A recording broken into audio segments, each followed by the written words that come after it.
उत्तराखंड में बढ़ रहे पलायन और बेरोजगारी की समस्या से निजात पाने के लिए राज्य सरकार द्वारा पंडित दीनदयाल उपाध्याय गृह आवास होम स्टे योजना संचालित की जा रही है।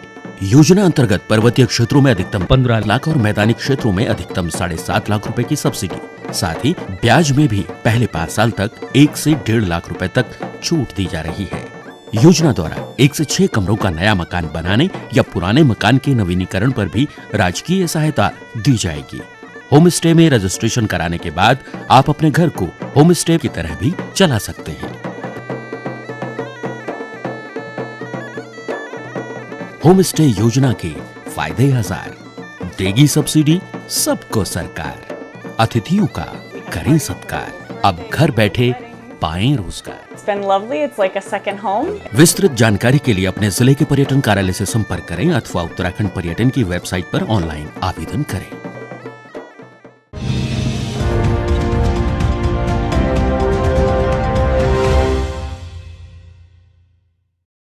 नमस्कार, देवभूमि समाचारों में आप सभी का स्वागत है। मैं हूं आपके साथ रक्षंदा खान। आगे आप मेरे साथ देखेंगे उत्तराखंड की तमाम छोटी बड़ी खबरें विस्तार से, लेकिन सबसे पहले एक नजर हेडलाइंस पर। नए साल के आगाज पर राज्यपाल लेफ्टिनेंट जनरल गुरमीत सिंह और सीएम पुष्कर सिंह धामी समेत तमाम दिग्गजों ने प्रदेशवासियों को दी शुभकामनाएं।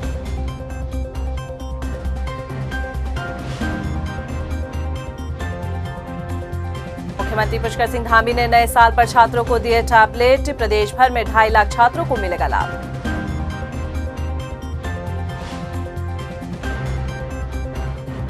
नए साल के मौके पर धामी सरकार की सौगात। आज से सरकारी अस्पतालों में तय शुल्क में इजाफा टला। बुजुर्गों, विधवाओं की पेंशन में भी की गई बढ़ोतरी। और हरीश रावत का बड़ा बयान। 70 विधानसभा सीटों में से 45 पर उम्मीदवारों के नाम लगभग तय। जल्द पहली सूची जारी करेगी कांग्रेस। हेडलाइंस के बाद बुलेटिन में खबरें विस्तार से। और सबसे पहले आप सभी को हमारी पूरी टीम की तरफ से नववर्ष की हार्दिक शुभकामनाएं। नए साल का आगाज हो चुका है। सभी ने अपने अपने अंदाज से नए साल का वेलकम किया। उत्तराखंड के राज्यपाल लेफ्टिनेंट जनरल गुरमीत सिंह और सीएम पुष्कर सिंह धामी ने प्रदेशवासियों को नए साल 2022 के मौके पर बधाई और शुभकामनाएं दी।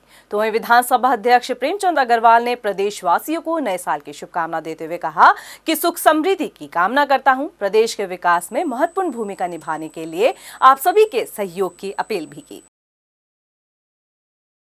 मुख्यमंत्री पुष्कर सिंह धामी ने नए साल के मौके पर प्रदेश के छात्रों के लिए निःशुल्क मोबाइल टैबलेट योजना की शुरुआत की। सीएम पुष्कर सिंह धामी ने सांकेतिक रूप से टैबलेट वितरण कार्यक्रम का शुभारंभ देहरादून से किया। इस योजना के तहत प्रदेश के 2,75,000 छात्रों को लाभ मिलेगा। टैब वितरण का कार्यक्रम सभी विधानसभा क्षेत्र के स्कूलों में कार्यक्रम को आयोजित किया गया। चुनाव से ऐन मौके पहले और नए साल के मौके पर उत्तराखंड की धामी सरकार ने जनता को कई सौगातें दी हैं। शुक्रवार को सीएम की अध्यक्षता में हुई कैबिनेट की बैठक में 25 प्रस्तावों पर फैसले लिए गए। क्या कुछ खास रहा कैबिनेट में, आइए आपको इस रिपोर्ट में दिखाते हैं। नए साल के मौके पर उत्तराखंड की बीजेपी सरकार ने जनता के लिए सौगात का पिटारा खोला है। शुक्रवार को सचिवालय में मुख्यमंत्री पुष्कर सिंह धामी की अध्यक्षता में हुई राज्य मंत्रिमंडल की बैठक में कुल 25 प्रस्तावों पर मुहर लगी है। इसके अलावा भी कई लोक लुभावने फैसले लिए गए हैं। तो चलिए आपको ग्राफिक्स के जरिए समझाते हैं। आज से सरकारी अस्पतालों में 10% महंगे होने जा रहे इलाज से राज्य के लोगों को फिलहाल राहत मिलेगी। कैबिनेट ने सरकारी अस्पतालों में दी जाने वाली सेवाओं पर 10% बढ़ोतरी के आदेश पर रोक लगा दी है। अब लोगों को सरकारी अस्पताल में ओपीडी की पर्ची, अल्ट्रासाउंड, एक्सरे, ईसीजी, खून की जांच पर ज्यादा खर्च नहीं करना होगा। प्रदेश सरकार की शासकीय प्रवक्ता कैबिनेट मंत्री सुबोध उनियाल ने बताया कि कुल 25 प्रस्तावों पर फैसले हुए हैं। उन्होंने कहा कि कैबिनेट ने समाज कल्याण की पेंशन योजना के पात्र बुजुर्गों और विधवाओं की पेंशन 1200 रुपए प्रति माह से बढ़ाकर 1400 रुपए कर दी गई है। इससे राज्य में 4,66,708 वृद्धावस्था और 1,81,238 विधवा पेंशनर को फायदा मिलेगा। इसके साथ ही बुजुर्ग पति पत्नी दोनों को ही पेंशन का लाभ मिलेगा। अभी तक बुजुर्ग पति या पत्नी में से एक को ही पेंशन दी जा रही थी। नरेंद्र नगर में विधि संस्थान खुलेगा। 5 वर्षीय कोर्स का संचालन होगा। अतिथि महिला शिक्षक को मातृत्व अवकाश दिया जाएगा। केदारनाथ विकास प्राधिकरण के तहत भूमि की कमी को देखते हुए भवन के निर्धारित मानकों में छूट दी गई। उत्तराखंड विशेष विकास क्षेत्र पर्यटन विकास प्राधिकरण सेवा नियमावली बनी है। नियमित पद मिलेंगे, विशेष क्षेत्रों को विकसित करने में गति आएगी। जानकी चिट्ठी खरसाली से यमुनोत्री रोपवे परियोजना के लिए निविदा के माध्यम से निजी निवेशक के चयन की अनुमति। मसूरी स्थित होटल सिवाय की छत पर हेलीपैड के निर्माण के लिए भवन की ऊंचाई 21.33 मीटर तक बढ़ाने को मंजूरी। उत्तराखंड खाद्य सुरक्षा सेवा संवर्ग समूह का ख और ग सेवा संशोधन नियमावली 2021 के प्रख्यापन को मंजूरी दी गई। उत्तराखंड न्यायिक सेवा नियमावली 2021 को मंजूरी। चलिए, इसी पर ज्यादा जानकारी के लिए देहरादून से हमारे संवाददाता मनीष जंगवाल हमारे साथ फोन लाइन पर जुड़ चुके हैं। मनीष से जानेंगे कि क्या कुछ जो कैबिनेट में फैसला लिया वो किस तरीके से जनहित पे जाएगा। इसके साथ ही मेरा मनीष पहला आपसे ये सवाल है कि नए साल पर धामी सरकार के दिए तोहफे महज चुनावी एजेंडा या वाकई में जनहित के लिए सरकार गंभीर? देखिए, बिल्कुल जिस तरीके से अब उत्तराखंड में 2022 का विधानसभा चुनाव नजदीक और कभी भी आचार संहिता उत्तराखंड में इस हफ्ते या अगले हफ्ते तक लग सकती है, तो इसको देखते हुए जो कैबिनेट के फैसले हैं और लोक लुभावन फैसले यहाँ पर कल की कैबिनेट बैठक में जो है वो लिए गए हैं। और उसमें खासकर जो वृद्धावस्था पेंशन को बढ़ाया गया है उससे कहीं ना कहीं जो तमाम ऐसे वृद्ध हैं उत्तराखंड में जो समाज कल्याण विभाग की तरफ से पेंशन यहाँ पर पा रहे हैं, तो उनको पेंशन बढ़ाकर सरकार ने सीधे तौर से यहाँ पर लुभाने की कोशिश की है। और एक और जो महत्वपूर्ण निर्णय उसके साथ ये जोड़ा गया है कि पति पत्नी दोनों को यहाँ पर पेंशन का लाभ मिलेगा। अभी तक परिवार में यदि अगर एक आदमी को पेंशन का लाभ दिया जा रहा था तो वहाँ पर पत्नी को नहीं दिया जाता था, तो अब पति पत्नी दोनों अगर बुजुर्ग दंपति है तो दोनों का पेंशन का लाभ दिए जाने पर भी कैबिनेट ने मोहर लगाई है। और इसके साथ ही जो तमाम कर्मचारी संगठन है जो उनकी मांगे हैं उनके लिए कई मांगों के लिए मुख्यमंत्री को सीधे रूप से अधिकृत किया गया और 7 ऐसी फैसले हैं जो कर्मचारियों से जुड़े हुए हैं जिनको मुख्यमंत्री को अब निर्णय लेना है। कैबिनेट बैठक ने जो उन्हें तय किया फैसला लेने के लिए, तो कुल मिलाकर देखे तो जिस तरीके से कल की कैबिनेट बैठक थी उसमें लोक लुभावन वादे भी कल की कैबिनेट बैठक में देखे गए हैं। जी मनीष, मेरा दूसरा सवाल आपसे ये रहेगा कि देखा जाए तो स्वास्थ्य से लेकर बुजुर्गों की पेंशन तक के मामले में सरकार काफी गंभीर दिखाई दी, क्या लगता है आपको? बिल्कुल, जिस तरीके से हर साल जो सरकारी अस्पताल हैं उनमें जो पर्ची कटती है उसका जो शुल्क रहता है वो हर साल बढ़ाया जाता है, लेकिन इस साल सरकार चुनाव में जा रही है तो कहीं ये दाव उल्टा ना सरकार को पड़ता, क्योंकि सरकारी अस्पतालों में एक तरफ से सरकार कह रही है कि जो जांचें वगैरह है वो भी सरकार के द्वारा निःशुल्क यहाँ पर की जा रही है। तो अगर यहाँ पर जो फीस थी वो बढ़ाई जाती तो कहीं ना कहीं इसका जो सरकार को यहाँ पर उसका नुकसान यहाँ पर चुनाव में हो सकता था। तो इसको देखते हुए सरकार ने जो शुल्क बढ़ोतरी का जो फैसला था उसे इस बार रोक दिया, तो कहीं ना कहीं आम लोगों को जो अस्पताल जाते हैं उनको भी यहाँ पर साधने की कोशिश सरकार की फैसले से की गई है। जी मनीष, ये समझा जा सकता है कि कहीं ना कहीं जनता को लुभाने की सरकार ने कोशिश की है?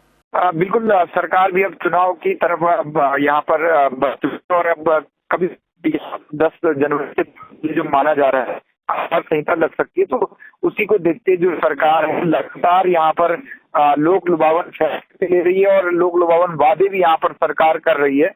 तो सीधे तौर से यहाँ पर वोटरों को लुभाने की कोशिश भी की जा रही है और जनता को ये दिखाने की कोशिश की जा रही है जो धामी सरकार है वो बेहतर काम यहाँ पर कर रही है। जी मनीष, तमाम जानकारी देने के लिए आपका बहुत बहुत शुक्रिया। फिलहाल खबरों में बढ़ेंगे आगे, बात करते हैं अगली खबर की। कांग्रेस उत्तराखंड की 70 में से 45 विधानसभा सीटों के टिकट जल्द घोषित कर सकती है। पूर्व मुख्यमंत्री और प्रदेश कांग्रेस चुनाव अभियान समिति के अध्यक्ष हरीश रावत ने कहा कि इन टिकटों पर समिति बन चुकी है और सहमति बनने पर भी फैसला लिया गया है। हालांकि हरदा खुद कहते हुए ये नजर आए कि चुनाव लड़ेंगे, ये उन्होंने अभी तक फैसला नहीं लिया। इसको लेकर कोई फैसला न आने पर अभी तक कोई तस्वीर साफ नहीं है। तो आपको बता दें कि चुनाव लड़ेंगे या नहीं, हरीश रावत का अभी उन्होंने कोई जवाब नहीं दिया। 2022 की शुरुआत में ही हमने और राजनीतिक दल बहुत बड़ी बातें करते थे, लेकिन हमने बहुत चुपके से जो है अपने उम्मीदवारों के चयन की प्रक्रिया को बहुत आगे बढ़ा दिया है। मैं अध्यक्ष जी को, अपनी चयन समिति स्क्रीनिंग कमेटी को बहुत बधाई देना चाहता हूं कि हम आधे से ज्यादा नामों पर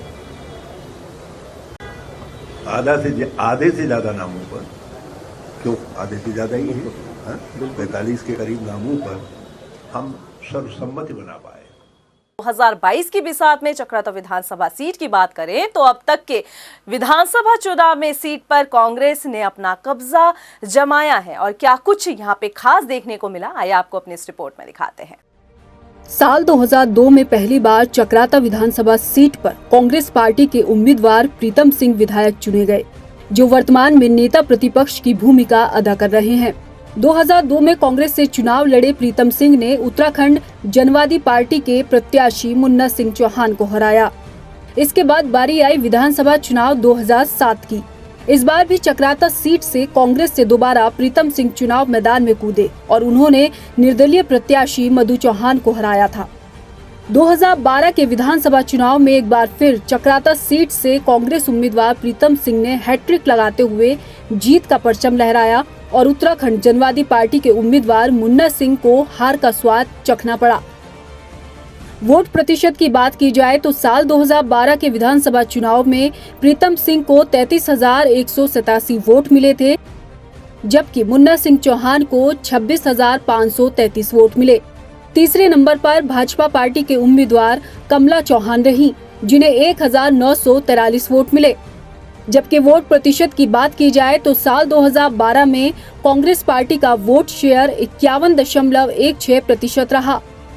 उत्तराखंड जनवादी पार्टी का वोट शेयर 40.9% और भाजपा का वोट शेयर 3% रहा। साल 2017 के विधानसभा चुनाव के आंकड़े कुछ इस तरह से रहे। इस सीट से कांग्रेस उम्मीदवार प्रीतम सिंह ने लगातार चौथी बार जीत हासिल की और तब तक पाला बदल चुके मुन्ना सिंह चौहान, जो कि बीजेपी पार्टी से चुनाव लड़े, उनको एक बार फिर हार का मुंह देखना पड़ा। वोट शेयर की बात की जाए तो साल 2017 के विधानसभा चुनाव में कांग्रेस पार्टी का वोट शेयर 48.91 रहा, भाजपा को 46.75% और बसपा का वोट शेयर 3.32% रहा। बात 2022 की बिसात की करें तो जाहिर है कि कांग्रेस की तरफ से 4 बार इस सीट से विधायक चुने गए प्रीतम सिंह को कांग्रेस मैदान में उतारेगी। हालांकि बीजेपी से कौन उम्मीदवार होगा, इस पर से अभी तस्वीर साफ नहीं हो पाई है। वहीं आम आदमी पार्टी समेत सपा और बसपा भी चुनावी मैदान में इस सीट पर उम्मीदवारों को उतारेंगी। ऐसे में कुछ भी कह पाना जरा मुश्किल होगा। हाँ, इतना जरूर है कि अब तक इस सीट के इतिहास पर कांग्रेस ही फतह करती आई है, लेकिन क्या इस बार कुछ परिवर्तन होगा या एक और इतिहास कांग्रेस अपने नाम करेगी, ये भी देखना होगा। टाइम टीवी के लिए ब्यूरो रिपोर्ट, देहरादून। और अब बात करेंगे 2022 की बिसात की। उत्तरकाशी जिले की पुरोला और गंगोत्री विधानसभा सीट के सियासी समीकरणों की तस्वीर तो हम आपको दिखा चुके हैं। आज हम आपको यमुनोत्री विधानसभा सीट के राजनीतिक घटनाक्रम को दिखाएंगे और समझाएंगे कि इस विधानसभा सीट पर किस पार्टी का पल्ला भारी रहा और किसका कमजोर। आइए दिखाते हैं स्पेशल रिपोर्ट में। यमुनोत्री विधानसभा सीट उत्तरकाशी जिले के अंतर्गत आती है और 2017 के विधानसभा चुनाव में भारतीय जनता पार्टी के केदार सिंह रावत यहां से विधायक चुने गए। हालांकि कभी केदार सिंह कांग्रेस का चेहरा हुआ करते थे, लेकिन अब बीजेपी के साथ राजनीतिक मैदान में है। यमुनोत्री विधानसभा सीट ऐसी सीट है जहां से अब तक सबसे ज्यादा संख्या में दावेदार अपनी दावेदारी पेश कर चुके हैं। हालांकि सियासी गलियारों में इस बात की भी चर्चाएं हैं कि कभी निर्दलीय विधायक रहे प्रीतम सिंह पवार, जो इस वक्त बीजेपी में हैं, वो भी इस विधानसभा से ताल ठोक सकते हैं। प्रीतम सिंह पवार यमुनोत्री से विधायक भी रह चुके हैं। भाजपा प्रदेश मीडिया प्रभारी मनवीर चौहान का भी इस लिस्ट में नाम शामिल है, मगर अभी तक खुलकर उन्होंने अपनी दावेदारी पेश नहीं की है। इन दावेदारों की लिस्ट में जो दमदार दावेदार के तौर पर उभर कर सामने आ रहे हैं, वो हैं पूर्व ब्लॉक प्रमुख जगवीर भंडारी। जगवीर का यमुनोत्री विधानसभा सीट पर बड़ा जनाधार है।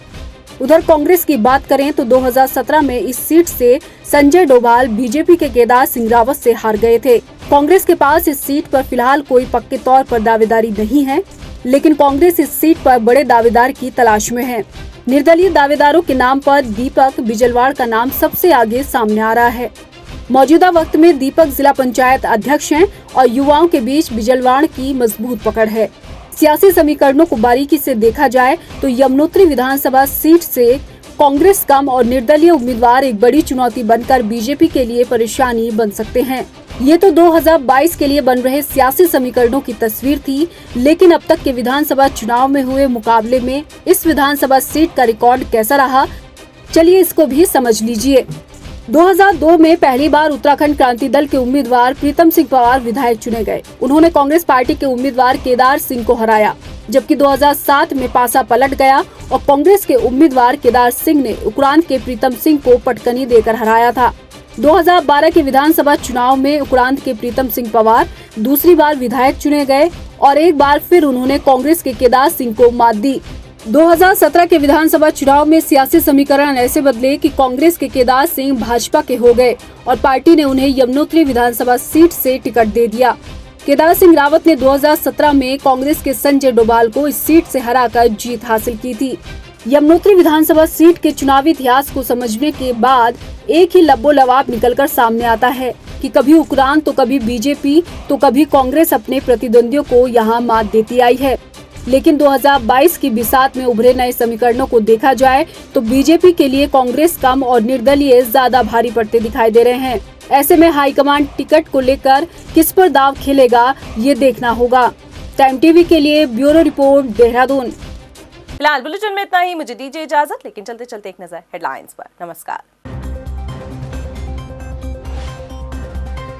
नए साल के आगाज पर राज्यपाल लेफ्टिनेंट जनरल गुरमीत सिंह और सीएम पुष्कर सिंह धामी समेत तमाम दिग्गजों ने प्रदेशवासियों को दी शुभकामनाएं।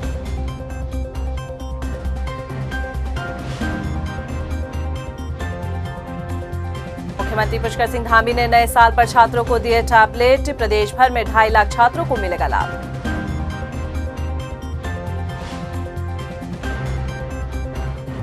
नए साल के मौके पर धामी सरकार की सौगात। आज से सरकारी अस्पतालों में तय शुल्क में इजाफा टला। बुजुर्गों, विधवाओं की पेंशन में भी की गई बढ़ोतरी। और हरीश रावत का बड़ा बयान। 70 विधानसभा सीटों में से 45 पर उम्मीदवारों के नाम लगभग तय। जल्द पहली सूची जारी करेगी कांग्रेस।